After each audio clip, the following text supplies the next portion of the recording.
বলতেছে, ওগো আল্লাহর পয়গম্বর, কি মন্ত্র আমাকে শিখাই দিলেন? যেই মন্ত্র পড়ে 30,000 খাদ্য আমার যেখানে লাগে, 1.5টা রুটি খেয়ে আমার পেটটা ভরে গেল।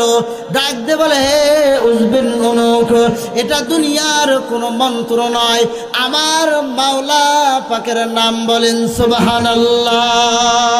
কার নাম বলেন? তাহলে বিসমিল্লাহর গুণ আছে না নাই বলেন? সবাই বলেন, বিসমিল্লাহর দাম আর গুণ আছে না নাই?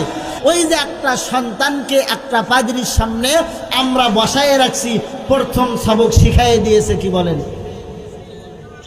যুবক ভাইয়েরা, ব্যাটারি কি ফিউজ হয়ে গেছে নাকি? যুবক একের ব্যাটারি ফিউজ আছে না ভালো হয়েছে?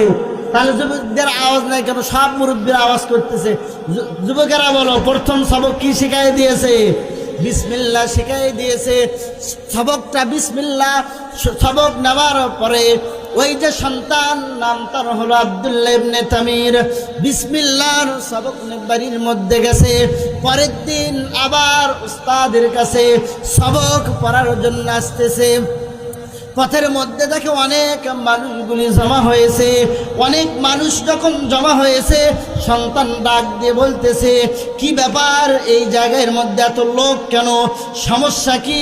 কি সমস্যার কারণে এই জায়গার মধ্যে এত লোক? সমস্ত মানুষগুলি ডাক দিয়ে বলতেছে, হে আব্দুল্লাহ ইবনে তামির, আর সামনের দিকে আগোয় না। বলে কেন?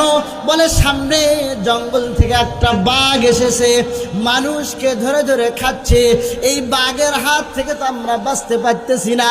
সমাজের মধ্যে ঢুকে পড়ে, বাড়ির মধ্যে ঢুকে পড়ে, আর এই বাঘ অন্য কিছু খায় না, মানুষকে খায়। আব্দুল্লাহ ইবনে তামির ডাক দিয়ে বলতেছে, আমার উস্তাদ সর্বপ্রথম আমাকে শিখাই দিয়েছে বিসমিল্লাহ।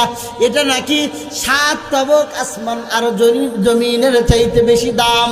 একটা পাথর নিয়েছে, পাথর নেওয়ার পরে বিসমিল্লাহ বলে ওই বাঘের দিকে যখন নিক্ষেপ করেছে, মুহূর্তের মধ্যে বাঘ মারা গেছে। বলেন সুবহানাল্লাহ। জোরে বলা যাবে কি আল্লাহু আকবার? তেলের গাড়ি তেলে চলে, হাওয়ার গাড়ি হাওয়াই চলে, বিনা তেলে চালাই গাড়ি নবী সুলাইমান।